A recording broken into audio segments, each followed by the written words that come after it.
नमस्कार बच्चों। आज हम आपको प्रकाश का वर्ण विक्षेपण बताएंगे। तो सबसे पहले तो इसे हम डेफिनेशन से थोड़ा सा समझेंगे।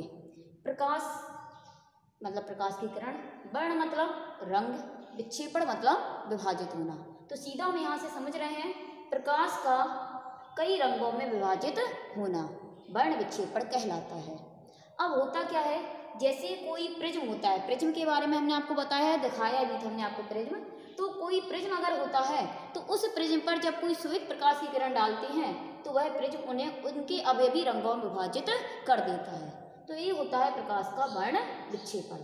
जैसे आप देख रहे हो कि जैसे ये मार्कर में हम देख रहे हैं, ये हमें रेड कलर दिख रहा है यहाँ पर, या इस मार्कर में हम देख रहे हैं कि ये ब्लू कलर दिख रहा है, या इस मार्कर में हम यहाँ देख रहे हैं कि यहाँ पर हमें ग्रीन कलर ये दिख रहा हुआ है। तो इससे क्या होता है कि इस पर क्या होगा कि जैसे ये मार्कर है ग्रीन कलर का दिख रहा है, तो ये ग्रीन क्यों दिख रहा है, होगा क्या कि यहाँ पर जो मतलब किरण प्रकाश की चल रही है, तो इस पर जो प्रकाश की किरण डालेगी तो उस पर क्या होगा कि ये प्रकाश मतलब ये वाला जो वस्तु होगी, इसने क्या किया कि जो हरा प्रकाश है उसे इसने परावर्तित कर दिया। हरे प्रकाश को जब इसने परावर्तित कर दिया तो वो हमारी आंख पर गिर जाएगा, बाकी के और रंगों के प्रकाश को ये अवशोषित कर लेगा, जिससे हमें ये प्रकाश मतलब ये वस्तु जो है वो ग्रीन दिख रही है। इसी तरह से जैसे हम देख रहे हैं कि हमें मतलब ब्लू दिख रही है, तो क्यों दिख रही है ये ब्लू, क्योंकि इस पर क्या होगा कि जब प्रकाश डलेगा मतलब सूर्य का प्रकाश जब इस पर डलेगा तो ये क्या करेगा कि ब्लू रंग का जो प्रकाश होगा उसे यह परावर्तित कर देगा। जब यह प्रकाश क्या होगा ब्लू रंग का परावर्तित हो जाएगा तो ये ब्लू रंग का जो प्रकाश होगा वो हमारी आंख पर गिर जाएगा। इससे हमें जो पेन का जो ढक्कन है ये हमें ब्लू कलर का दिखने लगेगा और बाकी के रंग की जो किरणों को होगा वो ये अवशोषित कर लेगा। इस कारण ये हमें ब्लू रंग का दिख रहा है। तो यही होता है कि जो हमें अलग अलग रंग के दिखाई दे रहे हैं। अब ऐसा तो नहीं है कि मतलब जो अगर मान लो जो सूर्य का प्रकाश आ रहा है वो सूर्य का प्रकाश श्वेत प्रकाश होता है और वस्तुएं हमें जो है वो अलग अलग रंग की दिखाई दे रही हैं। अगर मान लो उसमें ऐसा होता कि ये प्रकाश केवल श्वेत प्रकाश ही होता तो सारी जो पूरे संसार की वस्तुएं वो केवल हमें ब्लैक एंड व्हाइट दिखाई देती हैं। तो क्या होता है कि जो सूर्य का श्वेत प्रकाश की किरण होती है उसमें कई सारे रंग होते हैं। ये रंग जो होते हैं केवल साथ ही नहीं होते, उनके और भी शेड वगैरह होते हैं। तो जब एक श्वेत प्रकाश की किरण को क्या किया जाता है, एक प्रिज्म से गुजारा जाता है, तो हम देखते हैं कि ये प्रिज्म क्या करता है, इस श्वेत प्रकाश की किरणों को उसके अवयवी रंग मतलब इस श्वेत प्रकाश की किरण में 7 रंग होते हैं, तो ये प्रिज्म क्या करता है, इन्हें इनके 7 रंगों में विभाजित कर देता है। और वो क्रम होता है उसका विबग्योर का क्रम। वी मतलब वॉयलेट तो बैगनी बोलते हैं इसे, आई मतलब इंडिगो तो इसे आसमानी बोलते हैं, बी मतलब ब्लू होता है तो नीला हो जाएगा, हरा हो जाएगा, वाई मतलब येलो यानी पीला हो जाएगा, नारंगी और लाल हो जाएगा। तो इस तरह से इस क्रम में क्या करता है, प्रिज्म श्वेत प्रकाश की किरण को विभाजित कर देता है। तो प्रिज्म द्वारा सूर्य के श्वेत प्रकाश की किरण का अवयवी रंगों में विभाजित होना ही प्रकाश का वर्ण विक्षेपण कहलाता है और इसका जो क्रम होता है वो विबग्योर का क्रम होता है। अब क्वेश्चन ये आता है कि ये प्रिज्म इन किरणों को इस मतलब इन अवयवी रंगों में विभाजित क्यों कर देता है। तो हमने पढ़ा है कि कोई भी किरण प्रकाश की किरण जब निर्वात या वायु में चलती है तो उसकी चाल होती है 3 × 10⁸ मीटर पर सेकेंड।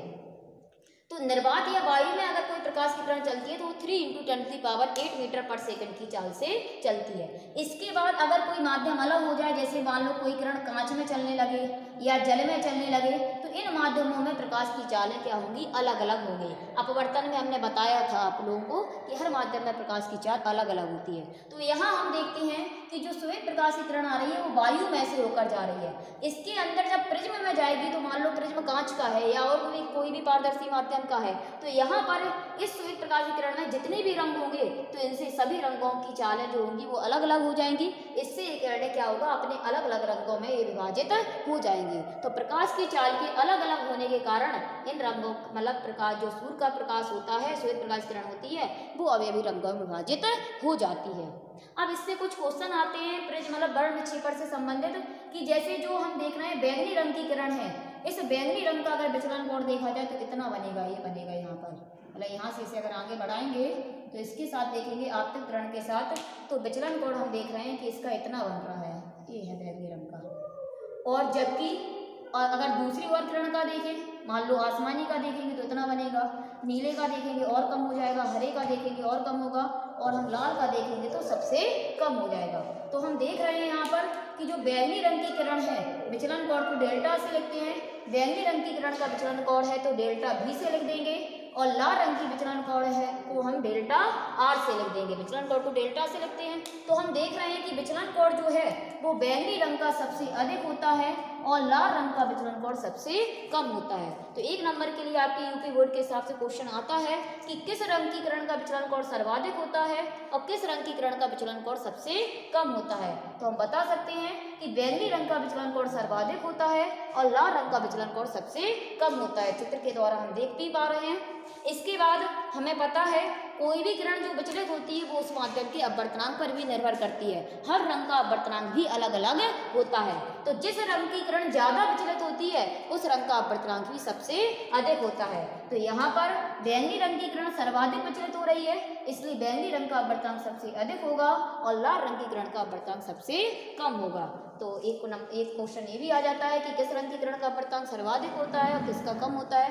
तो बैंगनी रंग का अपवर्तनांक सर्वाधिक होता है और लाल रंग की किरण का अपवर्तनांक सबसे कम होता है। इसके बाद आपने फर्स्ट लेसन में पढ़ा था कि अपवर्तनांक और प्रकाश की चाल में उल्टा संबंध होता है, क्योंकि कोई भी माध्यम का अपवर्तनांक जितना ज्यादा है माध्यम सघन होगा, और माध्यम जब सघन होता है तो सघन मतलब भरा माध्यम, तो उस माध्यम में जो प्रकाश की चाल है वो कम चाल से चलेगी। मतलब कोई अगर भारी मतलब कहीं पे भी कोई भीड़ भाड़ वाला इलाका अगर है तो वहाँ पर कम चाल से ही तो चल पाएंगे। तो अपवर्तनांक जितना अधिक होता है माध्यम उतना सघन होता है, सघन मतलब उतना ज़्यादा भरा हुआ माध्यम होता है और वहाँ पर जो प्रकाश की किरण है वो कम चाल से चलेगी।